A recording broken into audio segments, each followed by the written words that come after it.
Anaanasad kita sa another episode sa ato ang programa na Higyaw Mindanao.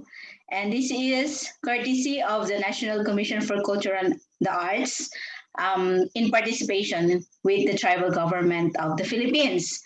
And tonight, alas 10:27 na po ng gabi, naging available ang ating panauhin na mula pa sa Cebu Province ng island of the Philippines. At ikinagagala ko po na ipakilala siya sa inyo sapagkat isa po siya sa kasama ko rin po na lumansad sa pagiging senador noong 2019, kaya po kami ay nagkakilala. At siya naman po ay nagdadala rin ng mga IP group sa Cebu Province. So yan po ang ating kakapanayamin sa kanya. Aalamin natin kung ano ang mga whereabouts ng mga ating mga katutubo sa Cebu, no? Pupunta tayo ngayon sa Cebu Province. So, ikinagagala ko pong ipakilala sa inyo, Rajah Humabon from Cebu Province. Hello, Rajah! Hello, maintak na sa tanan. Higyaw, Mindanao!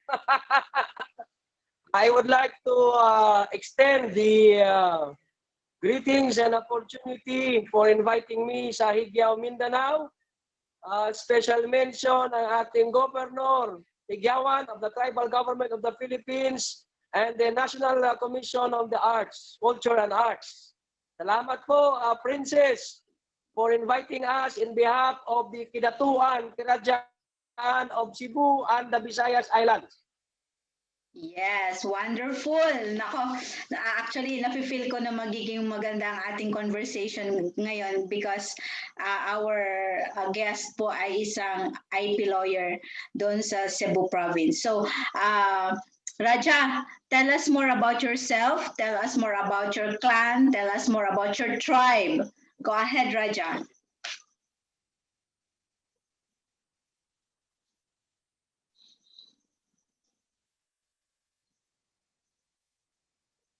The Rajah, we are a reigning Rajah for, I inherited my throne to my ancestor, my great father, for 85 years.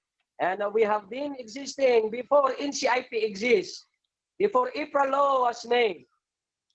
So we are from the royal family of Tupas, Kirajaan sa Sugbo, the Sinhapala or the Lion City, which is now Mabolo, district of Cebu. I would like also to extend the greetings from the Lapu-Lapu, Dato Tagilawod, and the rest of the Lapu-Lapu tribe of Mactan.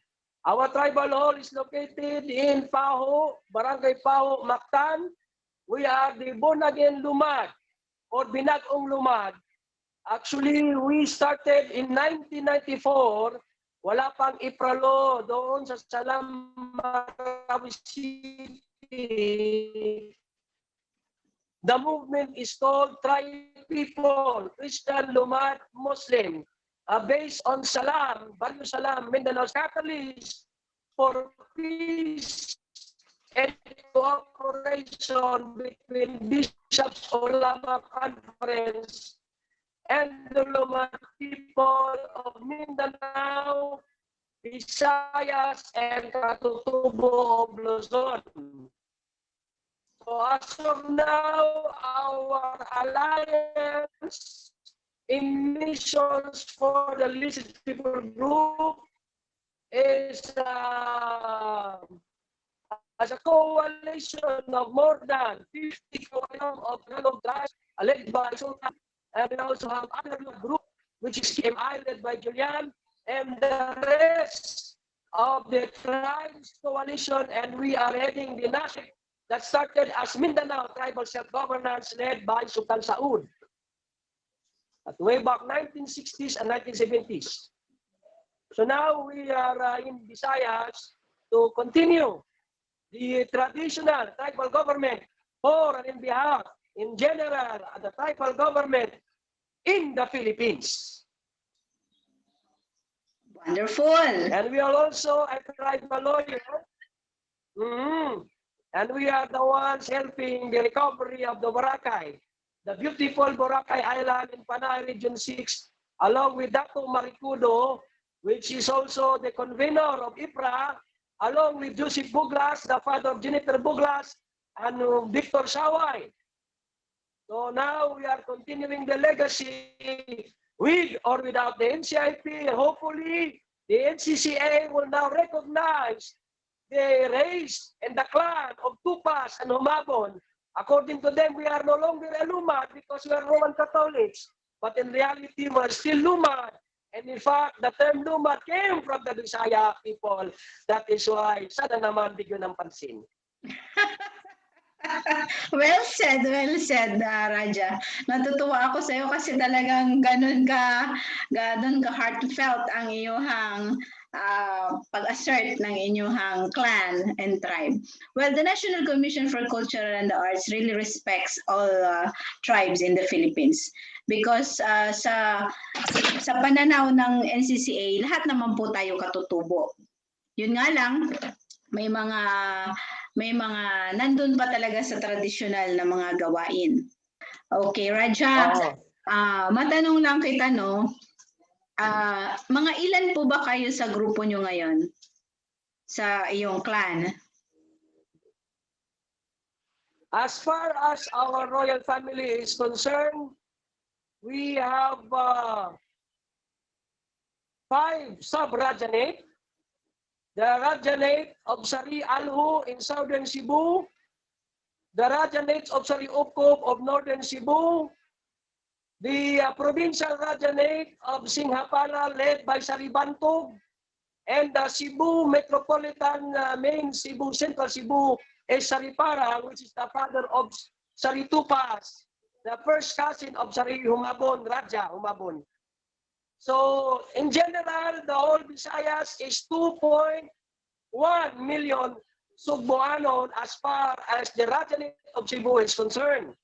But as Visayas is concerned, we have the Kadatuan of Tugas in Siquijor, led by Dato Ehud.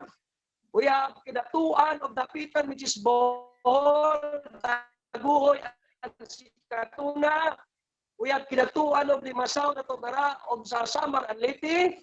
We also have the Kinatuan of Madyaas in Region 6 and the Bornean Datus, Datu Somakwil, and then Datu Puti, and the rest is history. So all in all, as far as Rajanate of Cebu and the Visayas, we compose of Region 6, Region 7, and Region 8. And then that's more than, I think, 35 million Bisaya people nationwide. Wow. That is why we're very sad that we are 35 million. Even President Digong Duterte came from Davao and from Danao City. Duterte family, still a Bisaya.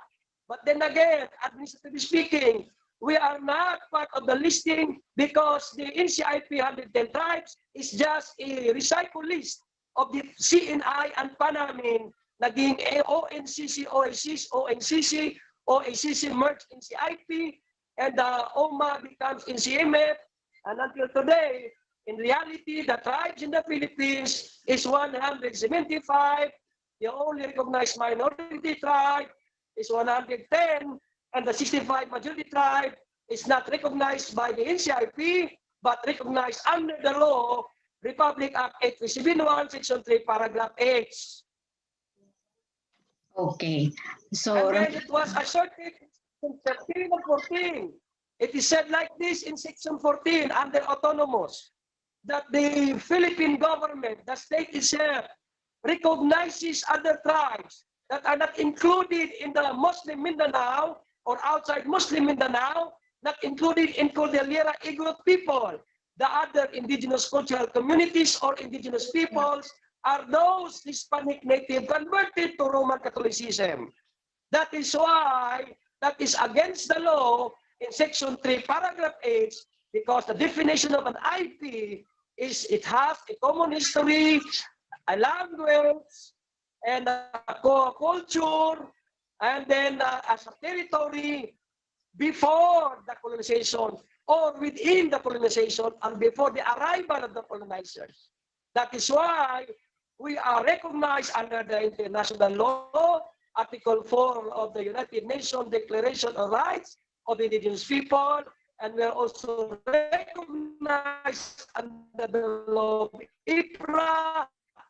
What is happening? We are not is no longer a cultural minority. It was removed already during Panamin, Marcos time. We are now all indigenous people.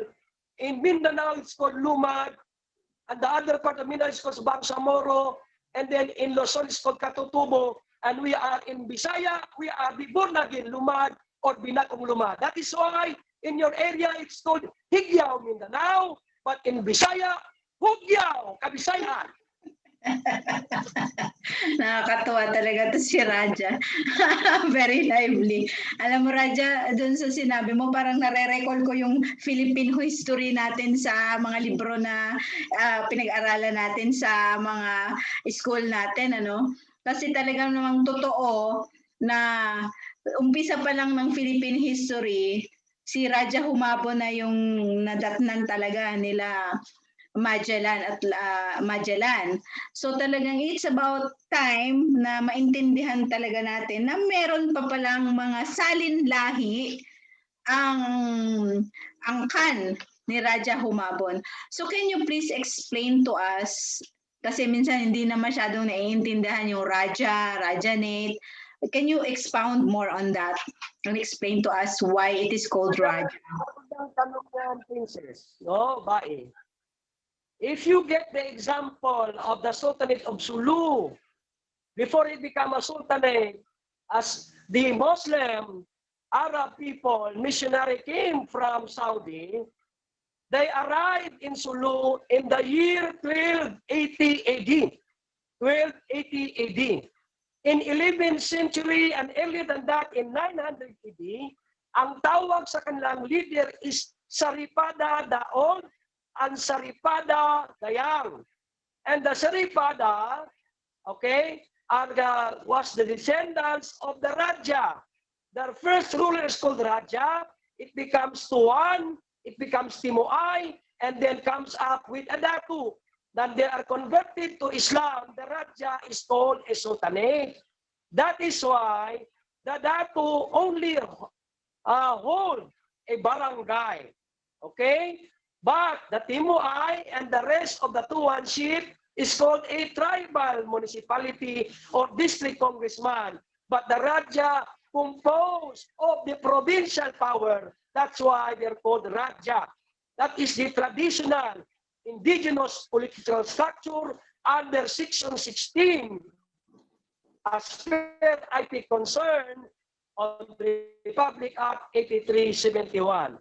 Actually, there is a problem. There's a problem of historical error, and there's a problem of what we call a compromise publicity, because in general, sabihin natin, media, kalahati lang. I don't know. Because of the issue of market value or what is the demand of the market. But in reality, this is our cultural integrity, whether they recognize us or not. We already recognize ourselves. Even in Mindanao, in 1417, there was Itabunaway and Mamalo. The Tabunaway and Mamalo, their Raja, their father is Dumauto. All right? And that Dumauto came from Sarilumay. Sarilumay came from Chula dynasty, and Chula dynasty is reigning Majapahit, Srivijaya, and then it is actually the what we call Maharlika Empire Kingdom. When you see an empire, empire is built by kingdoms, while a kingdom is built by the soldiers. We are all island kingdoms, ruled by Raja, distributed to the Tuanship Timuay in the Luzon is called Kabudong or Budong, and then the lower part is Datu. So that is the indigenous political structure. However, in the Sultanate of Cebu and Visayas, our political polity is called Mandala polity. What do you mean by Mandala polity? It is a round circle. It's like King Arthur and the Knights of the Round Table. Wow. Wow. Oh, it's the first time I heard about it, you know. Go ahead, Raja, go ahead. So now, since we are already recognized by the international law, specifically on the international customary law, that is Article 4 of the United Nations Declaration of Rights of Indigenous People. Please, please do not believe us. Do not believe me. Investigate. After you investigate, you can do nothing or do something. Because after all, it's about our integrity of culture. What is culture? It's like a student ID. If you're a student, you have a student ID. If you're an employee, you're in employee ID. But as a tribe, this is our cultural ID. If you remove our cultural integrity, whether it is intentional, accidental or not, if you remove our cultural identity, what is left? Only colonial entity. And that is the problem why we are scattered, because we don't know where we belong, we don't know where we came from. Of course, we are confused in the near future. That is why it is very important to us. It is very important to all the Mindanaoan tribes, the Visayas tribes, and also the tribes in Luzon. Come to think of it, even in Malaysia, Indonesia, and Brunei, Asa Bisaya, Luzon Bisaya, Dayak Bisaya, Ugis Bisaya, and in Visayas, there's Pintados Bisaya. That is why during the colonization, when what we call the Manila-Acapulco trade of the Spanish crown, they removed the trade route, they controlled the trade, and they removed our government. In July 3, 1565, during the time of Cebu Treaty, it started the confusion because it was us who made a blood compact to Miguel Lopez de Legazpi, and we actually bring the Christianity to all the tribes in the Philippines. That is why there is what we call Fort Santiago, fortress of the Spanish, but in reality, we are not defeated because we are deceived by the colonizers. We thought it is just a trade agreement like barter trade, but their interpretation is a surrender of sovereignty, which is not true. And we are not stopping. That is why our family continue the revolt and even becoming a Daguhoy revolt and then going to Socorro. It is what we call Coron revolt in 1925. Until now, that revolt of the tribe and royal family is still existing. No longer in the battle of the arms and cannons and guns, but in the battle of the court using customary law. Wow. So that's how, ganun kahaba ang pakikibaka. Grabe. Yes, definitely. So, na-amaze ako sa'yo, Raja. So, klaruhin natin, yung word pala na Raja is really an IP pala yan siya. Kasi sa mentality ko, when you say Raja, Muslim talaga siya. So, yung pala siya is IP na talaga siya na terminology before pa. So, naging The Rajah actually is what we call Raja. It's an Indianized kingdom. Indianized kingdom. We are the Indian of the East in the Orient, pearl of the Orient Seas. It started in southern India. It migrated to Sri Lanka. Then it comes to the Thailand area, to the Vietnam area, to the Borneo, then arrived in the archipelago, accepted by the Negrito Maricudo tribe, which is Australian Aboriginals from Australian area. That is why the intermarriage of the Indianized kingdom, intermarriage to the Negrito, it is called what we call the Kalibugan.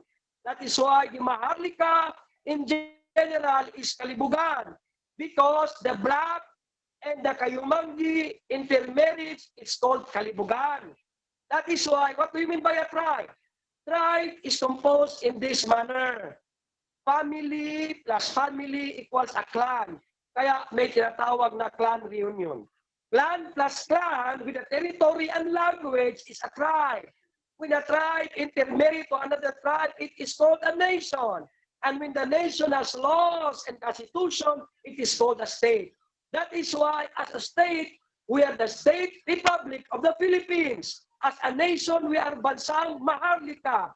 And as came from the tribes, came from the clan, came from the families. That is why we call the song, Ako ay Pilipino, Dugo Maharlika. Understanding? Yeah. Ano ko kasi parang hindi ko na nakita sa mga libro talaga yan, Raja, no? Para kang yung walking IP encyclopedia ngayon.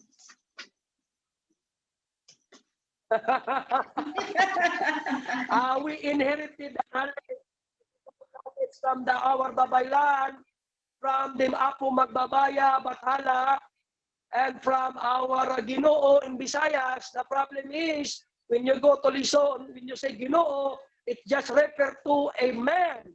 But in Visayas, when you say Ginoo, it's Bathala, it is Apo Magbabaya. It's the supreme creator created the heaven and the earth. That is why, even in the Lakan of Tondo, the Maharlika is only a free man. But in Visayas, the Maharlika is a royal blood.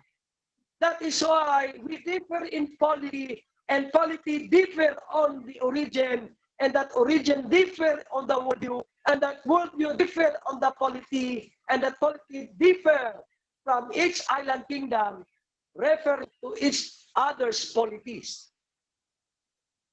Wonderful. That is why we're already a federal prior to the colonizers' arrival.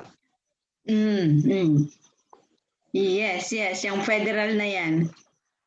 Federal na tayo prior pa sa pagdating ng mga colonizers. That's true. In the context of the tribe, can you consider natin, we are decentralized federal. Hindi tayo unitary federal. Kasi noong unang panahon, when the tribe has a common enemy like Limahong, the Japanese pirate, bago pa dumating ang ibang mga kalaban natin, when the Japanese pirate raid the archipelago island kingdom, all the Datu, Rajah, Timuay, wala pang sultan noon, they confederate one to another because we have individual problem that needs individual solution. We have corporate problem that needs corporate solution. That's why our federal is what we call decentralized federal, because when the enemy is defeated, they go back to each other's autonomy according to its areas. That is why the tribal federal is not unitary federal. It is a decentralized federal respecting one to another according to its autonomies. Definitely, which is really happening until now. Oo. Ganyan talaga kasi hindi pwedeng makialam yung ibang leader sa teritoryo ng may teritoryo. Pero pag may problema ang isang datu, pwede siyang sumangguni at humingi ng tulong sa ibang datu. Diba? Correct. That is what we call now alliance. The alliance. Federal pa rin ba? Okay. That is why someone asked me, anong klaseng federal? Federal ba ni Lenny? Federal ba ni Gloria? Federal ba ni Duterte? Ang sabi ko naman, it should be a tribal federal. In the Oriental context, hybrid with the Western context in order to cope up with the modern times, not leaving the Oriental setting. Okay. That is why on the what we call the Puno Commission, hindi mo makikita doon ang element of the tribal federal because they always mention the federal format from France, from Germany, from etc. My friends, please, we are a nation influenced by the Western, and we are still in the Eastern country, so we have to cope up. I am proposing for a hybrid federal, not just a Western type of federal. Okay, so may sariling version ka, Raja. It is not actually a sariling version. We have to be an inclusive federal, hindi yung exclusive federal. Kasi ang mangyayari dyan, kung doon sa Puno Commission ng Primer ng Federal, ng Bayanihan Federal, when we met in the hotel, in the lounging, I already told the team of the former Chief Justice Puno, I said to them, where is the tribal here? Where is the tribal court? You have a Sharia court, but where is a tribal court? Halimbawa, mag-aaway ang Manubo versus the Taas-Usog. Anong korte maglilitis sa kanila? The Manubo people has the tribal court in itself. The Taas-Usog has a Sharia court. In the US, there is a tribal court, no Muslim court. Why in the Philippines, we are more than the Muslim people in fairness, but we don't have a unified tribal court within the federal tribal government? What happened? Okay, that's a Yun good ang tanong ko. Yeah, that's a very good point, no? But actually, when you kung yan naman po ang tatanungin, ang alam ko, Raja, meron na pong panukala ngayon sa Kongreso na talagang maglagay na ng mga tribal courts. Only that, I do not know what's happening right now, no? Mukhang hindi nadala ni Congressman Rodriguez. Kasi si Congressman Rodriguez ng Cagayan de Oro ang nagalatag nun sa Kongreso. But then, Raja, kahit naman hindi pa natin sabihin na ilagay, gawin ng Kongreso, gawin ng Senado yung tribal court, we exist, the IP naman have their tribal courts na naman ever since. They have their customary way of, you know, facilitating their kanang pagkuhan sa ilang mga problema within their domains. So siguro, yung sinasabi mo, unified tribal court, yan yung posibleng national level na tribal court na gusto mong ipanukala. And do you think, pag nagkaroon ba ng national tribal court, ang higaunon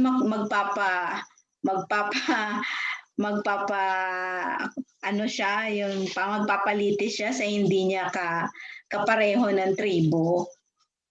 How would that tribal court, national tribal court would function? How would that be organized? That is very easy, Princess. Under the IPRA law, what we call commonly accepted customary law. Commonly accepted customary law. We believe each tribe has its own unique, distinct jurisdiction of customary law. Now, when I say unified tribal court, it should be a branch circuit court of Supreme Court. Kagaya ng Sharia court na mga Muslim brothers, sisters natin. Now, ang nangyayari sa atin, yes, we have our own judiciary system.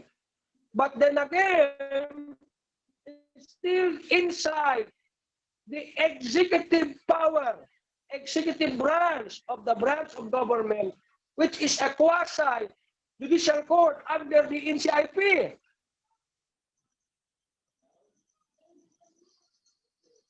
Wala siyang judicial power.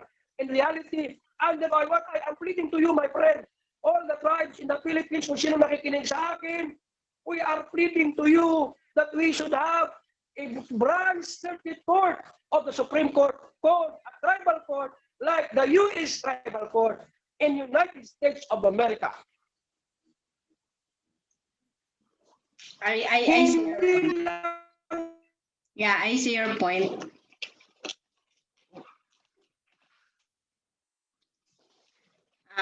Tayo kwasa, sabi ng kwasa, judicial court, yan ay semi-court. Ibig sabihin, Oo. Kumbaga lagi na lang dun sa level kung saan yung problema, dun lang. That is why our problem is always revolving in the office of Malacanang. In our titles, it is called admin title. Oh, nawawala. Okay. It has no judicial power. Kaya ang nangyayari sa tribal, pumupunta sa United Nations for decolonization. That would be the last resort. At mahirap ang decolonization. Maaring magwatak-watak tayo bilang mga isla, watak-watak mga tayo bilang teritoryo, at watak-watak tayo bilang tribal government. That is very crucial issue. Yeah, I understand your point because there are national issues that should be solved in the National Tribal Court. Oo. Kasi nga naman yung Oo. At saka may mga international issues then supposed to be like I see your point, like for example the problem in Sabah. It concerns also the indigenous people of the part in Hulu-Sulu, like something like that, and it should be dealt with in the National Tribal Court. So what do you think? So ibabalik ko po sa iyo yung panukala mo, tanong yung gusto nyo. Ano pong gagawin natin para makapagtayo tayo ng National Tribal Court?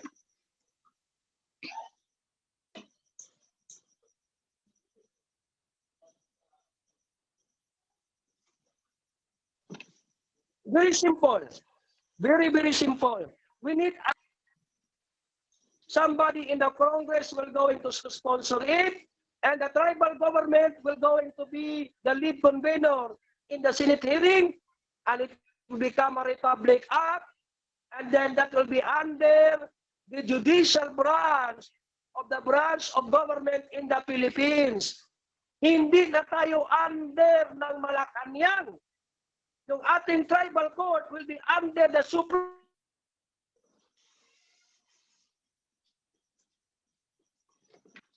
Court, the highest law, the highest judiciary law. Yung ating kanti, magiging judiciary kanti.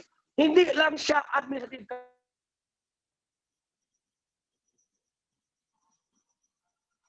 kanti.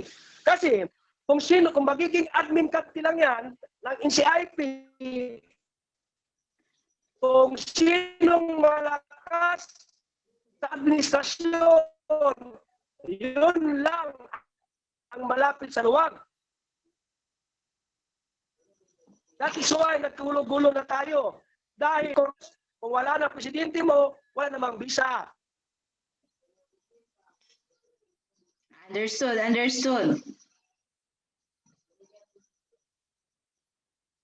But actually, right? Judicial title na ang permanent title of the tribe.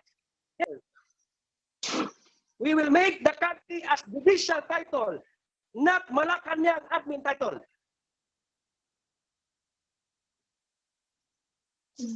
Okay. Kasi kung maging judicial title ang country, pwede na tayong papasok ng investors, meron na yan tinatawag na what?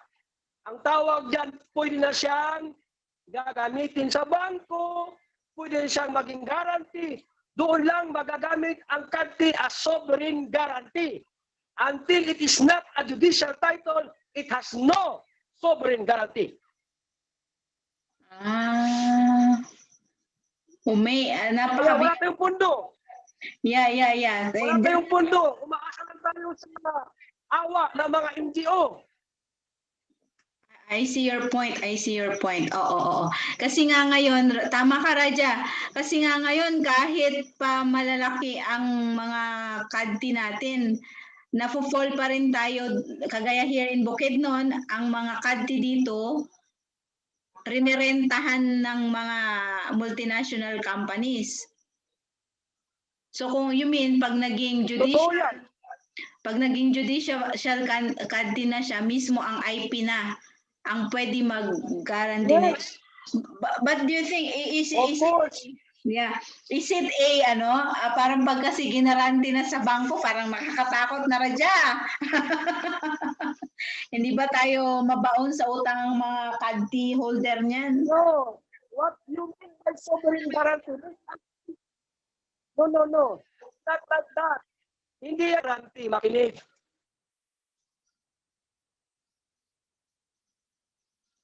Go ahead.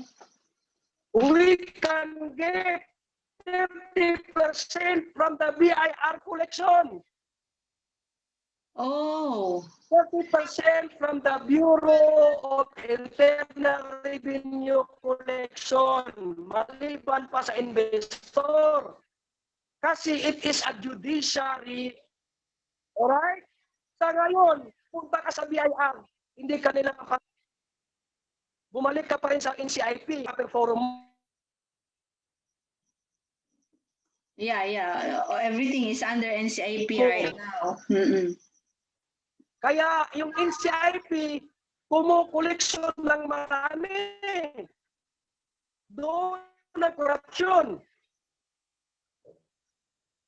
Lumag Brothers, tanggalin ang NCIP, palitan na yan, hindi Commission of Department of Indigenous People Justice. Yes, yes, yan. Isa yan sa pinaglaban natin, Department of Indigenous People. Kagaya Department of Justice. Yeah. Kasi ang komisyon ay limitado ang kapangyarihan. So dapat magkasabay ang bill na yan. Ang NCIP gawing Department of Indigenous People Justice at meron pang National Tribal Court. Wow. Judiciary Branch Court of Supreme Court. Kagaya ng tinatawagin na niya na Circuit Court. Kung tawagin ay Sharia Court, Circuit Court of the Tribal Court. Bahagi na tayo ng budget ng Judiciary Branch of Government. Okay. Yeah, yan yung sinasabi ko na dapat yung mga baylan natin. I get your point now, Rajah. Saan lang tayo maghihiring, sa ilalim ng puno ng mangga, sa waiting sheet, kaya pagkatawanan tayo ng mga bullshit. Yeah. Definitely, Rajah. Kasi talaga sa mga ikot-ikot ko, naawa ako sa mga baylan natin, sa mga Kaya pinagtatawanan tayo kasi nagsisettle ng mga...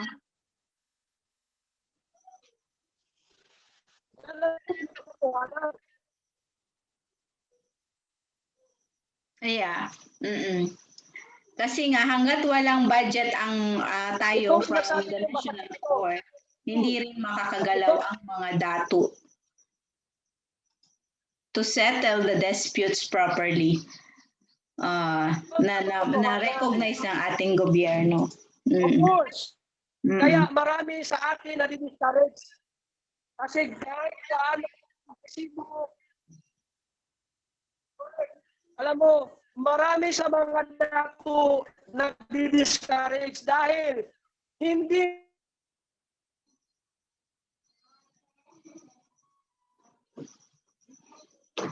niya ma-fully implement ang kanyang judiciary power.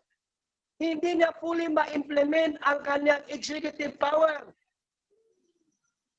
Dahil, bakit?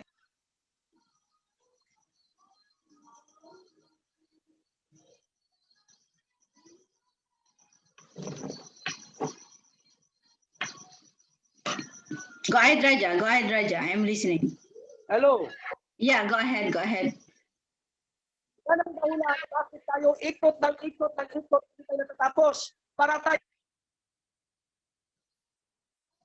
So you mean, Rajah, that's the very reason why you are isang running? palaka na nahulog sa balon. Yung palaka nahulog sa balon, akala na yun lang. Kailangan natin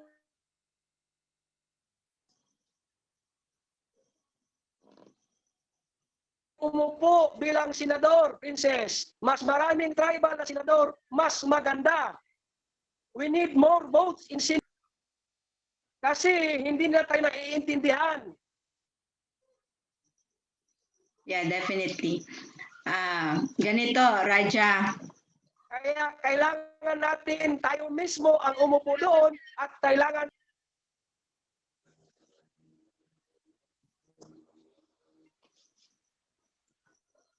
Yan.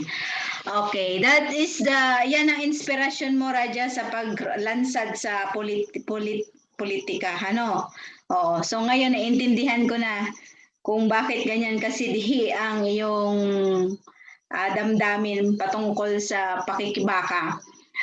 I'm very sure, Raja, your point of view hindi pa masyadong naintindihan o nakita ng ibang mga leader yan. Kasi busy pa sila sa kanilang territorial jurisdiction, dun lang sa locality nila.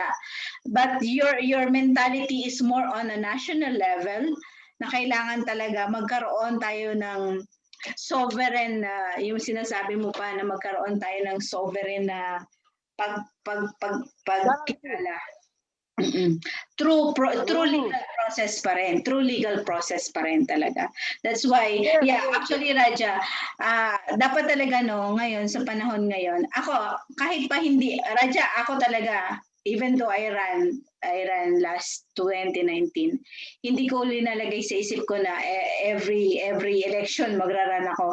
Ito lang ginagawa natin to para yung mga IP leaders din, mamulat sila sa katotohanan na there is more to do. Mas marami pang dapat gawin na para mas malagay sila sa tama, mas malagay sila sa magandang kalagyan, na hindi sila madidiscriminate o na hindi nila sasabihin na hindi sila pinakinggan. Kasi sabi mo nga, nagkaroon ng National Tribal Court na yan, nandun na yung pagkilala na kahit ano pang ipasa ng mga problema, meron ng budget, meron pang pagkilala. Kasi unang-una talaga is pagkilala at saka yung budget na yan. Importante talaga yan. Kaya I salute you, Raja, for your very informative and meaningful, meaningful talaga siya na, alam mo yon, na parang nakita mo na yung dapat gawin na, Raja, may I know, personally, what's your educational attainment po ba? Kasi yung pananaw mo, parang hindi ko nakita yan sa ibang mga dato parang educationally, how far have you gone in education po? Princess, with due respect to everybody, I am just a janitor with 6 doctorate. Ako isang janitor na may 6 na doctorate. Wow, doctorate. Yeah. Doctor of Theology, Doctor of Ministry, Doctor of Humanity, Doctor of Divinity, and Doctor of Customary Law. That's why I am an educator, I am a bishop, I am a tribal council, and I am your midwife, and I am just a janitor of all. A janitor. Oh, all in one, Both and abroad. Wonderful. It's really nice to know na merong ganitong Raja around the Visayas region na talaga naman who's fighting for more profound, mas malalim na pakikibaka patungkol sa kalalagyan ng mga katutubo sa bansang Pilipinas. So Raja, I know na napakalalim na ng ating napuntahan na sa usapan natin. Are there more issues and concerns you need to raise na iparating natin sa mga kababayan nating katutubo? Other than the tribal court, other than the,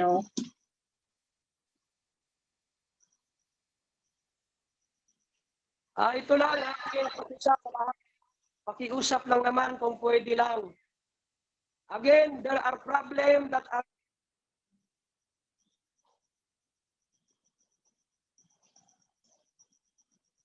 individual in nature that needs individual solution. There are also problems that is already a corporate problem that in the Aita of Sambales, what happened in Boracay, what happened in Cebu and Mactan, what happened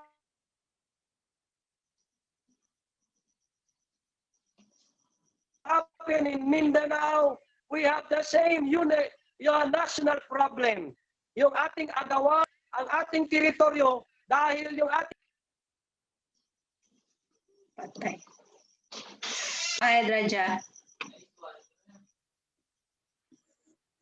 Kaya nga, ang ating kapangyarihan, akala ng lahat, yan ay enough. Hindi po yan enough. Kasi tayo ay quasi judicial power only under the mercy of NCIP. My appeal to you, buwagin ang NCIP, palitan niya ng Department of Indigenous People Justice, kagaya ng Department of Justice, at maitayo ang tinatawag na national tawagin, at bawat tribo magiging tribal circuit court ng Higaonon, tribal circuit court ng Mabuko, tribal circuit court ng Masaya, tribal circuit court ng mga Igorot, circuit court ng mga Ati. All in all, it should be 175 tribal circuit court, which is the branch court of the Supreme Court, highest court of the land, which has the budget of the judiciary branch, at meron tayong sariling building, may sariling korte na talagang tawagin.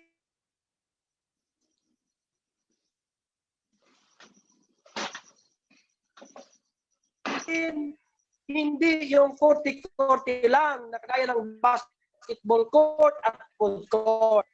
Maganda sa lahat. Yeah, makes sense. Oo. So, siguro hindi naman yung pagsasabi mo na buwagin, ibig sabihin i-promote natin ang NCIP into a department. Kasi baka may masakwa ang NCIP. Baka sabihin nila na anti-NCIP. Yes, from commission. Taasan ang level ng NCIP. Okay, so but then Raja, I have a question. Since April law, NCIP. Hindi tayo anti-NCIP. Ang ibig ko sabihin, ang NCIP ay isang sa Pinas lang. Hindi sa mga. Yes. Oh. Definitely. Yeah. It's just for clarification purposes. Okay. Hindi kasi, di ba kasi sa April law, ang linagay talaga doon, it is the NCIP. So kung maggagawa ng another law ng tribal court, yeah, you really have to be in the Congress, or you really have to be in the Senate to do that, Raja. Hindi na.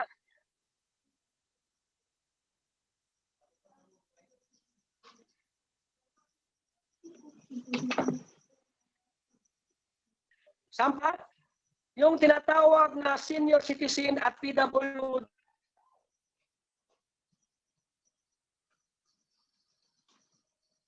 yung batas na yan, wala yung enhance. Hello? Yes, go ahead. Okay, bigyan kita ng example. Yung PWD at saka senior citizen, dati wala yung mandatory 20% discount. Alright? Yeah. Ginawa nila, gumawa ng panibagong batas, inamindahan nila, ginawang enhanced PWD at saka Senior Citizen Act or Law na mandatory ang discount nila. Alright? In the same manner, we will have another enhanced law of IPRA law. Yeah, amended law. Hindi natin we will enhance it with a superior law, Superior Republic Act. Kasi pag hindi natin gagawin yan, yung sardinas na NCIP, mananatiling sardinas yan. Hindi yan magiging balyena. Dapat magtawagin yang tawagin yang Department of Indigenous People Justice, at ito namang ating tribal court, panibagong batas, tatawagin siyang National Tribal Court, at yung mga tribal, indigenous people, may kanya-kanyang branch circuit court, kung tawagin ay tribal branch circuit courts. Okay. Klaro po ba yan?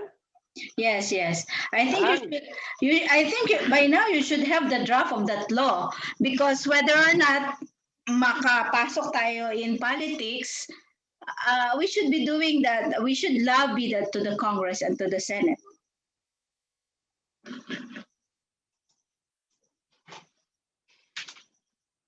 You must have a draft of it already, you know.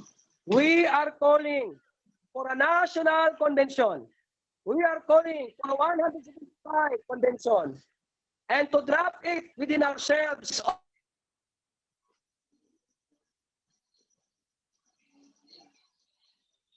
So we have to agree in a common language. There is no unified customary law, my princess, our Yes. princess. Yes, yes, true, true, true. We need to convene again to create a unified, commonly accepted. Until it is done, then everything will be a Disneyland. I hope so. I hope so. I hope so that Disneyland will come soon. Okay. Because as of now, we have exercised only unique, independent, distinct customary law. We have to come up with a unified national needs a convention, not just 110 tribes, but 175 tribes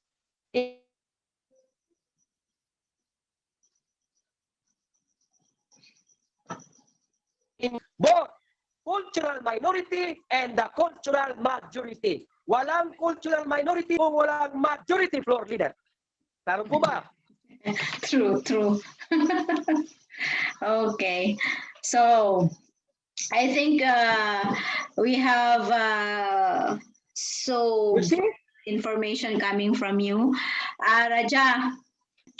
Okay, Raja, can we request for this is just to break the ice, no? Kasi masyadong mabigat yung ating usapan. Baka pwede mo kami bigyan ng kanta na yan, Subuanon dyan.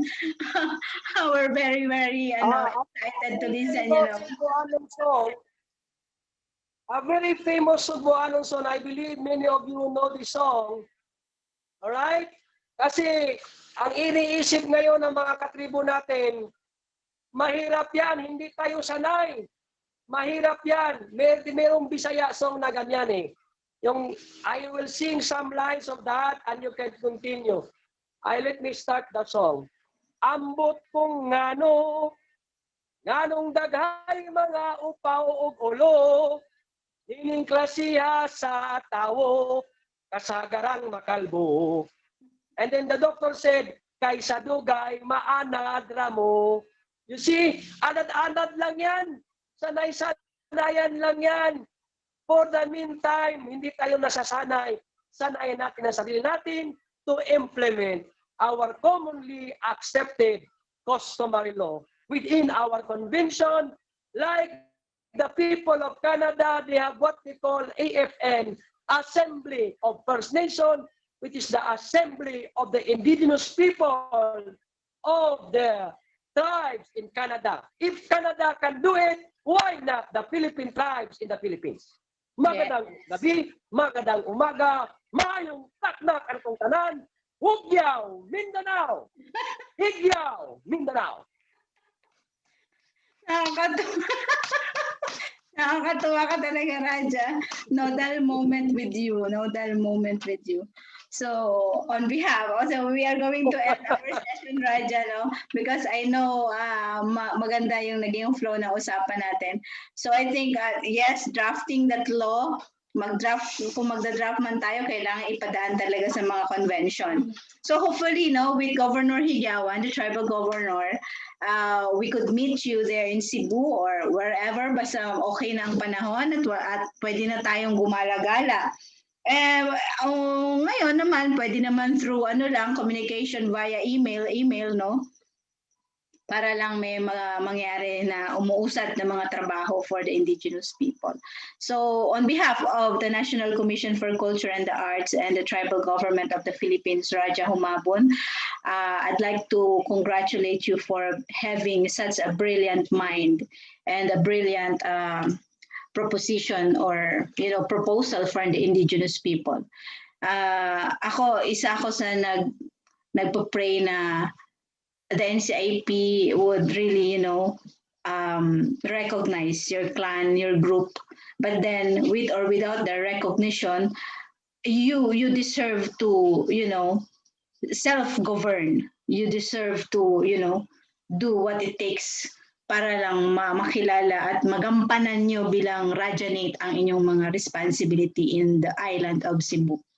So, thank you so much. Thank you so much. Okay. Sa mga apo nato diha sa Cebu, nagapasalamat jud ko nga anay usa ka tawo nga pareho ni Raja nga grabe kahagtik ang ulo o ang kanyang mentality. It's really, it's really hard to find someone whose mind is far beyond the ordinary.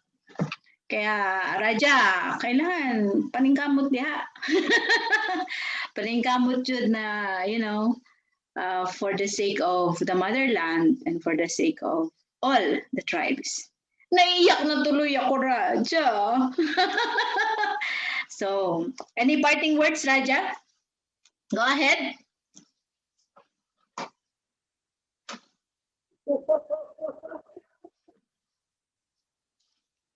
To thank the tribal government of the Philippines, also Governor Higuawan and the National Commission on Culture and the Arts, yung commission na yan.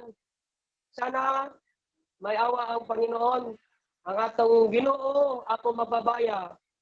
This has been the deepest longing of all generations. And I think, and I believe, it's the time to convene, time to unite, time to solidify, concretize what needs to be done. And if we cannot do it in our generation, we will wait another 50 years. And that is a long time, another time of waiting.